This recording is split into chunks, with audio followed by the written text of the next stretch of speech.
Broadway's my beat. From Times Square to Columbus Circle. The gaudiest, the most violent, the lonesomest mile in the world.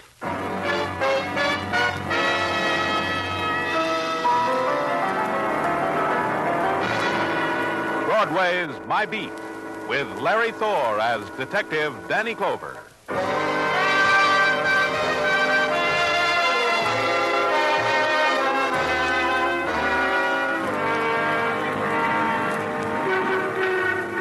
Broadway, it's a neon shriek of despair that claws across the face of night, that tears at the black wind that beats against the silent dust. It's struggle and confusion and the dance of shadows on a spectacular illuminated with 10,000 fragments of light. It screams, it sobs, it whimpers, it laughs. And the face of night has not changed. It's Broadway, my beat.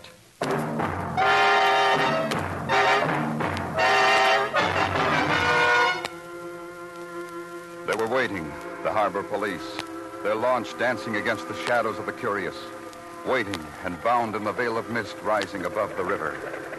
They were waiting for me. Hiya, Danny. You got here fast. Up aboard the launch. Yeah. Okay, Skipper, let her go. All right, Florio, fill me in.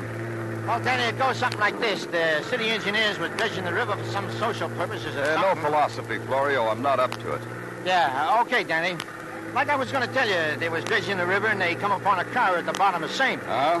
They call the derrick department. The mobile department sends out a barge with a derrick. The derrick wraps a chain around the car, gives a mighty heave and a pull, and there it is, Danny, hanging there in the floodlights. How did the car get in the river?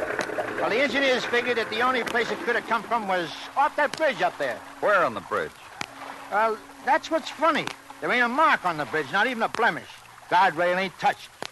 If the car crashed through... I want pictures and every foot of the bridge. Now, let's get on the barge, Florio. Tell him to lower the car, Florio. Hey, engineer, lower the boom.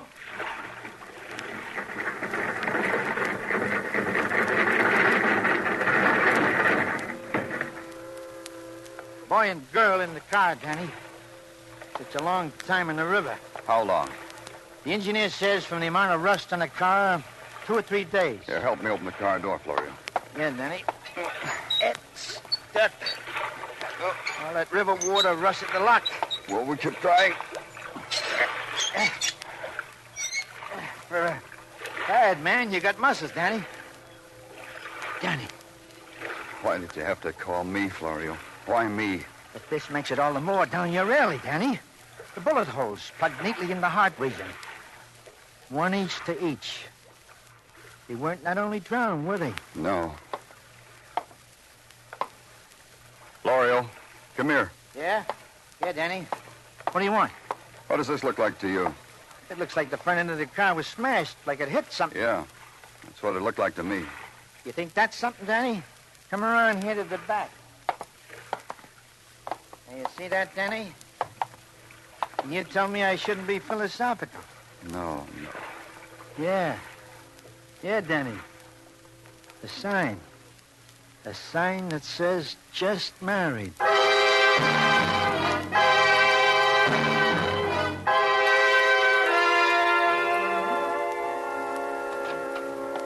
Good morning, Danny.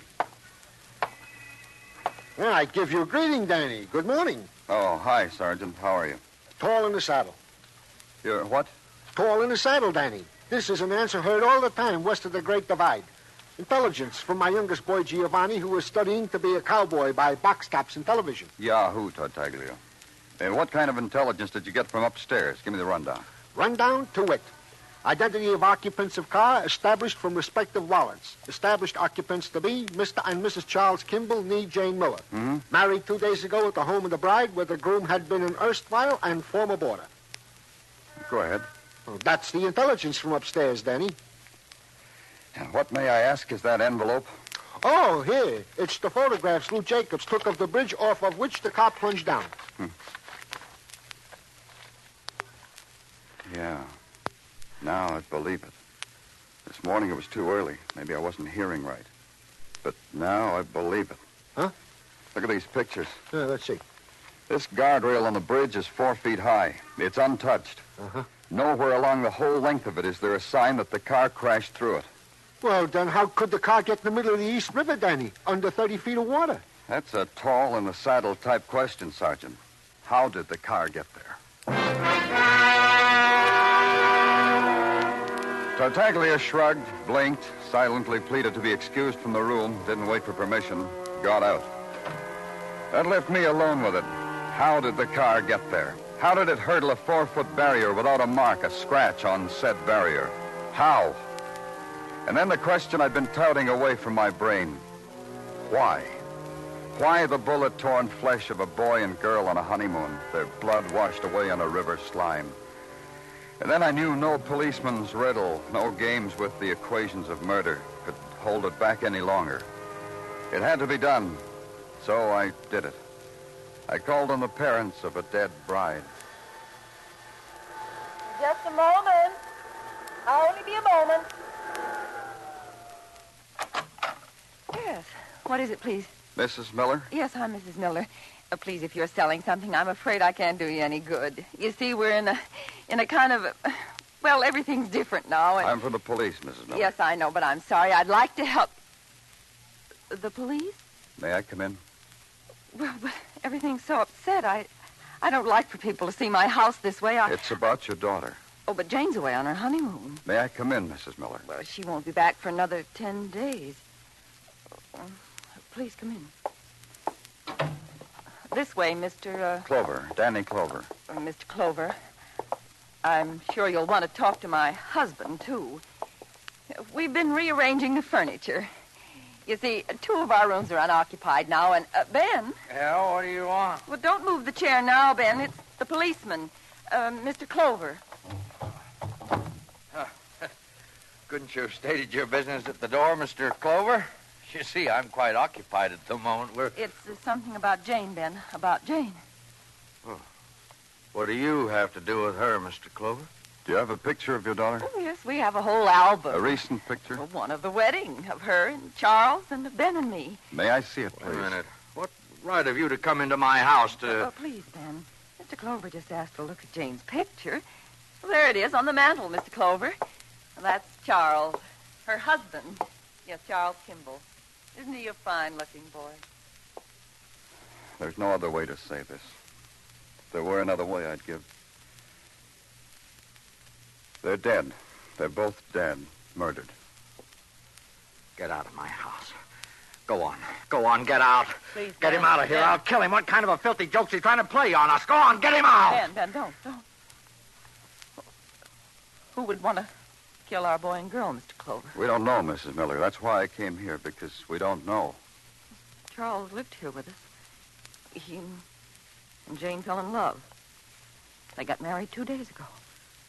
They went on honeymoon to Niagara Falls. We were waiting for a letter, a postcard. Why should they be killed, Mr. Clover? Charles, where are his family, Mrs. Miller? He had none. He came here after the war, rented a room from us, worked hard. Charles and Janie, they were 2 people, Mr. Clover, nothing more. Tell him to ask someone else, Anne. Get what he wants from someone else, not from us. Tell him that, Anne. Ben, what do you think it's doing to me? To me? They were found in a car and... A car? The one we gave him for their wedding present. Ben and I knew all along, so we saved for it. Anne, Yes, Ben. What do you want? ask him to help us, Anne. I'm sorry. Ask him to help us. Yes, Ben. Will you help us, Mr. Clover?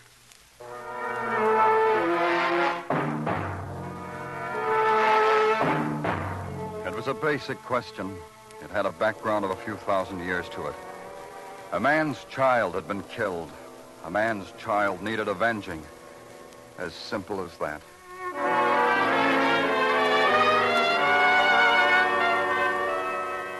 There's a cult that comes with civilization. Men who put on white jackets buttoned at the throat and measure violent death with slide rules. Who stare at murder in the cross-section through microscopes. who dissolve it and shake it up in test tubes until death has a color to it. One of the men in the white jackets was named John Gordon. He was a technician for the police department technical division. I called on him. Something I can do for you, Lieutenant? Yeah.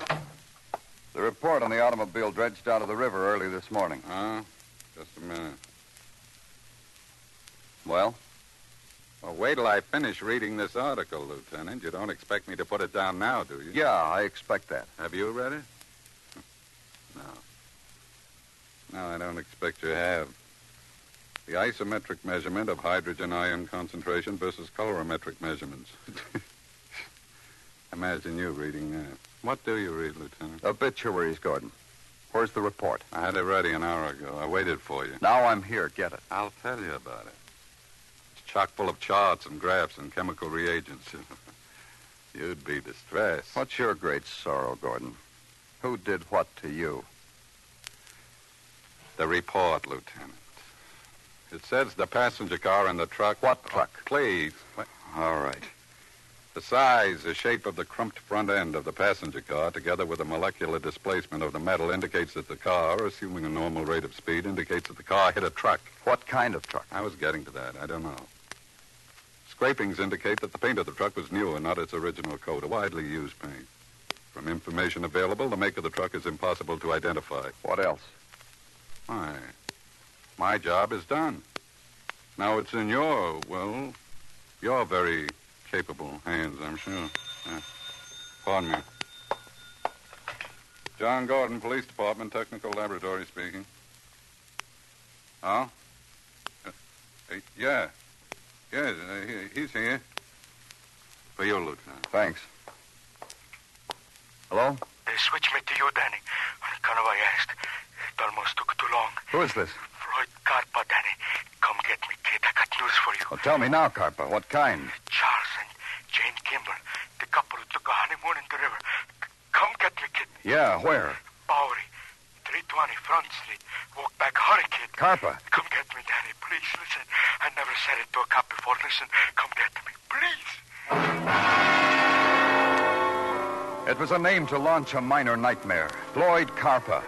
A man who dressed too well, perhaps to spite the memory of the years of wearing cast-off clothes. A little man with hate perched on his shoulder like a sharp-beaked creature. Vocation, hoodlum.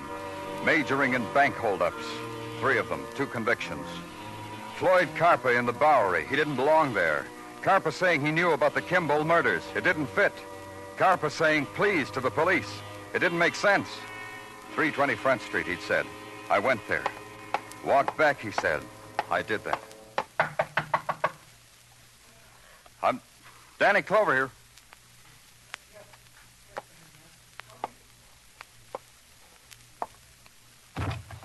Carpa? Carpa? Hey, what? I'm coming in.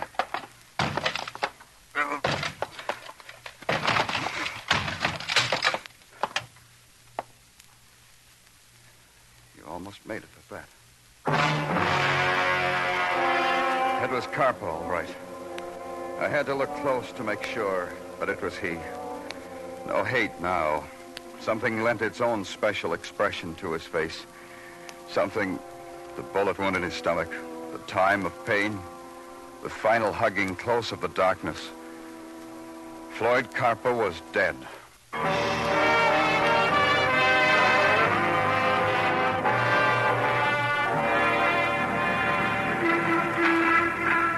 Broadway demands quality to its crime, else Broadway pays no attention.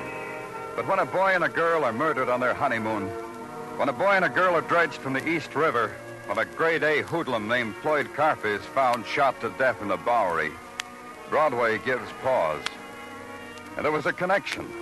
The boy, the girl, the hoodlum. Broadway chortled and nudged its neighbor and just had to know all about it. So did I. The police records told me about a place I could go, to a housing development out in Flushing. The records said a man named Bruce Monroe lived there, and Bruce Monroe had once been caught splitting the proceeds from a bank robbery with Floyd Carpa. So I went there. After all, I was a policeman. I had to ask questions of somebody. Danny, Danny, how are you? You don't have to tell me. You look wonderful. Wonderful. You checking up on me, Danny? No, you're not checking up. A social call, huh? Sure, a social call. How are you, Danny? Wonderful, wonderful. Now, how about me, huh? How about me? All settled down. Settled down a 2-story house in Flushing. Me and my family. Respectable. Family, huh? I'd like to meet them. Sure, Danny. They're upstairs. I keep them in a cage. That way you can keep your eye on them. They're problem children. Children with problems, Danny. Come on up. Take a look. I'd like to. What have you been doing for the last couple of years, Bruce, since jail? It's feeding time, Danny. They like company when they eat. Yeah.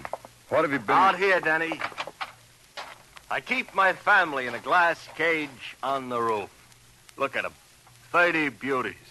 Makes a man proud. I'm proud, Danny. Pigeons. Sure, what did you think? Quite a cage, huh? Isn't it? You bet it is. Let's go in. Come on, feeding time. Hiya, Jasper. Oh, Mildred. Oh, George, who plucked out your tail feathers? What have you been doing since jail, Bruce? I'll bet you didn't come here as a social caller after all. Your buddy, Floyd Carper, was found shot to death. They all wind up that way. You? I'm an exception. I retired. I'm respectable. I raised a family. Here, fellas, eat. Come on and eat. Look at those pidgeys eat. Did you kill Carper? Nonsense, Danny. You know that's nonsense. I haven't seen him for ages and ages. Tell me something, Bruce. How can you afford all this? Nice house, large family. It's a drain, isn't it? Business is good. What business? I'm a licensed used car dealer. An international permit, even. I drive used cars into Canada. I have an outlet there. Oh, come on, Elliott. Eat your corn. Oh, you won't eat, Danny. No more bank heisting, huh? Danny, you know that's nonsense, too. Look, Danny. Mm-hmm. Danny, frankly, Danny, you're upsetting all of us. I'm being voted in tonight. I got to make a speech. Flushing Homing Pigeon Society's voting me in tonight. Questions like yours could ruin my acceptance speech. Bruce Monroe placed a kernel of corn on his lips, puckered them, and then extended a finger.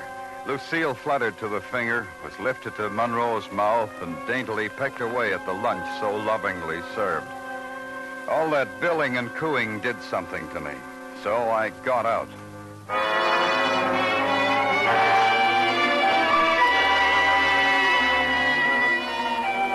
The ride back to headquarters didn't clear up a thing. The same nagging questions rode alongside me. Why was the hoodlum Floyd Carper dead? What had the hoodlum Floyd Carper to do with the life and death of a boy and a girl whose lives had been ordinary, whose death spectacular and grotesque? Sergeant Tartaglia couldn't make sense out of it either, or as he put it... I can't make no sense out of it, Danny, either. I have been mulling over this sad affair with the Mrs. Tartaglia. She can't make no sense out of it either. No? No, Danny. The scene of our mulling it over, I remember like it was a picture on a calendar. Mrs. Tartaglia was hovering over her mixmaster, hustling up some pizza dough. I was reading to her from the paper in my stocking feet. We was very domestic last night, Mrs. Tartaglia and I. Tartaglia, what have you found out about Charles Kimball, the dead boy? Oh, sure, Danny, sure. I got it right here. What we have found out about Charles Kimball is that he was a good boy with an honorable war record, with decent law-abiding friends, with a decent law-abiding job in a paper factory. He was a good boy, Danny. Yeah, that's what I thought. Anything else? Yeah, a couple items. Tartaglia, what do I have to do to get you to tell them to me? Oh, nothing, Danny. Just ask me. Don't look that way, Danny. I'll tell you. Tracing down the truck with which the Kimball car collided is still in the process of being traced down. This means they haven't found it. Well, tell them to find it. Yeah, I'll do that, Danny. Now, here is the piece de resistance, a teletypewriter from the Poughkeepsie Police Department. Well, what makes it so resistant? It wants Floyd Carper. Huh? Yeah, Floyd Carper. They want him on suspicion of a bank robbery that took place recently in Poughkeepsie. They want to know, do we got him, this Floyd Carper? It's so the bank teller can identify him. Do we got him, Tartaglia? Yeah, in a manner of speaking. So tell them that, Tartaglia. Put it on the teletype. We don't want to keep Poughkeepsie in suspense, do we?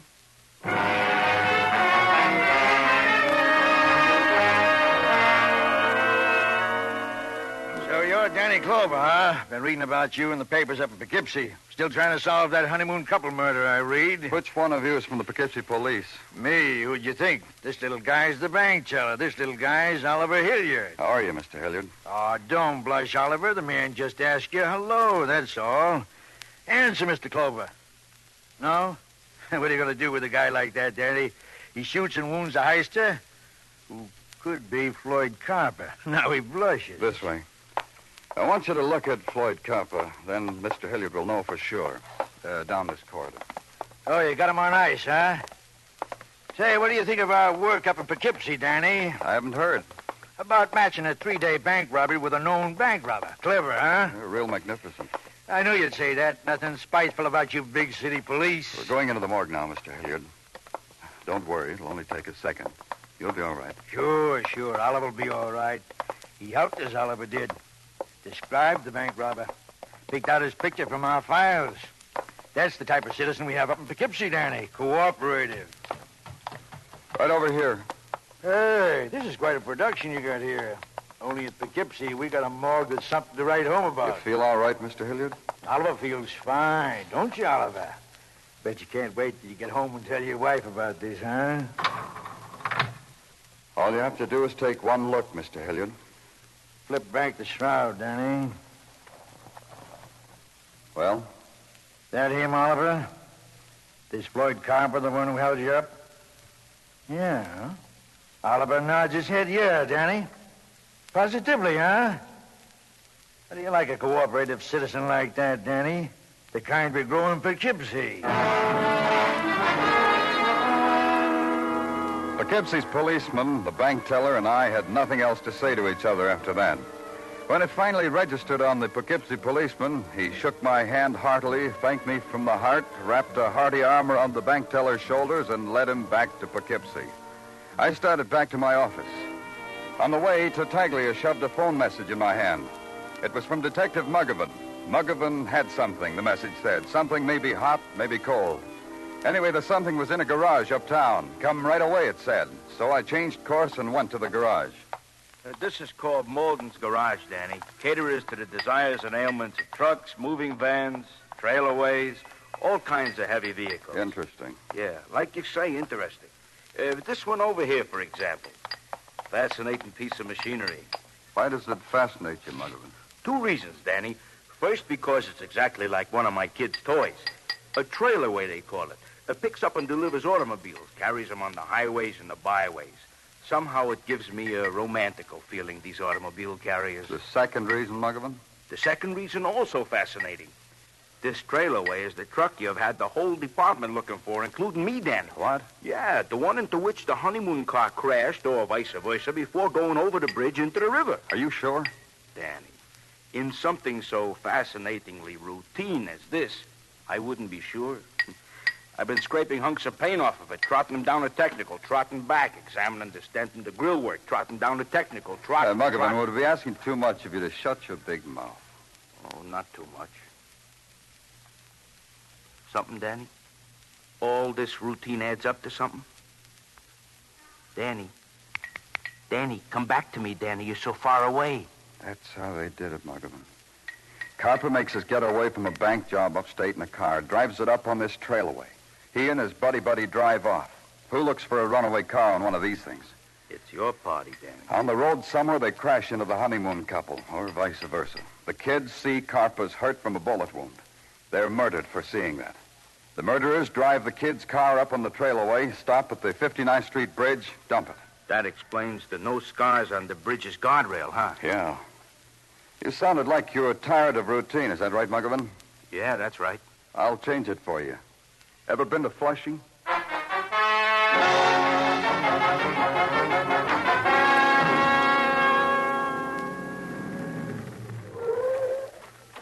Let's go, Muggavan.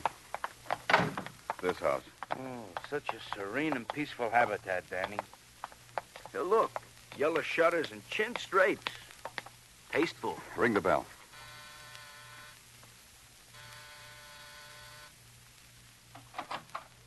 Welcome back, Danny. Oh, you brought a friend of Danny Clover's. I'm glad. Come in. Social, Danny, or business? Business. Bruce. Oh, pigeons. That's it. You want to buy some pigeons. You're going to start raising pigeons.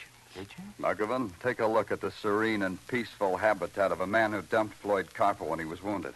Who killed those 2 kids. Surely, Danny. Surely this is nonsense. The cops, Muggavan. Yeah. Danny, watch out! You'll never get me, Danny! Come on, Muggavan. Danny, Muggavan. Muggavan. It hurt much, kid? Yeah, it hurt. Go get him, Danny. I'll be okay. My shoulder. Yeah. You won't get away, Bruce. No, Danny. On the roof, Danny. It's a good place to die. Come up on the roof and die. Right through this door and die, Danny. Yeah.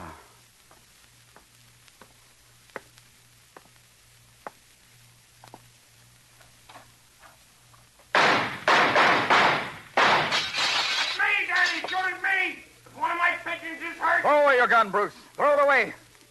That's me nice, Danny. That's me real nice. I got bullets for you, Danny. No more bullets in my gun. Throw it here. Yeah? See how I do what you tell me when you ask me nice? Put your hands behind your head and walk toward me. Yeah. Don't look like you hurt any of my pigeons, Danny. That makes me glad for you. Still got bullets in your gun, Danny? Yeah, Bruce. What are you going to do, kill me in cold blood? You could real easy. I'm so close to you now, face to face, very easy target. Put your hands out, Bruce.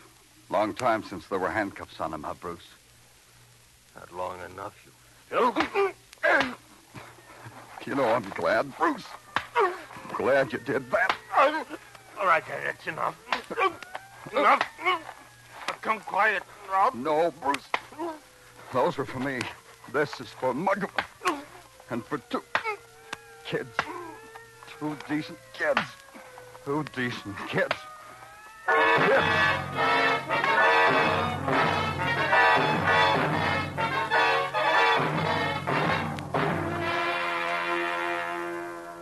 What tried to stop me was something gentle.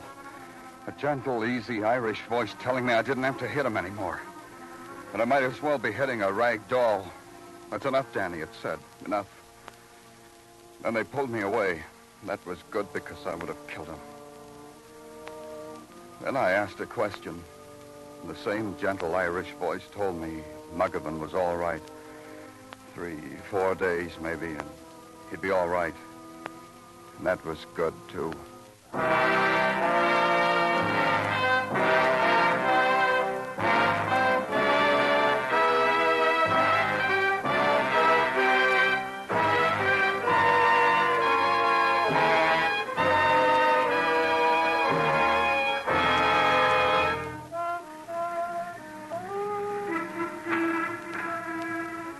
Broadway's quiet now. It's the hour without color. The 6 o'clock hour, the hour of going home.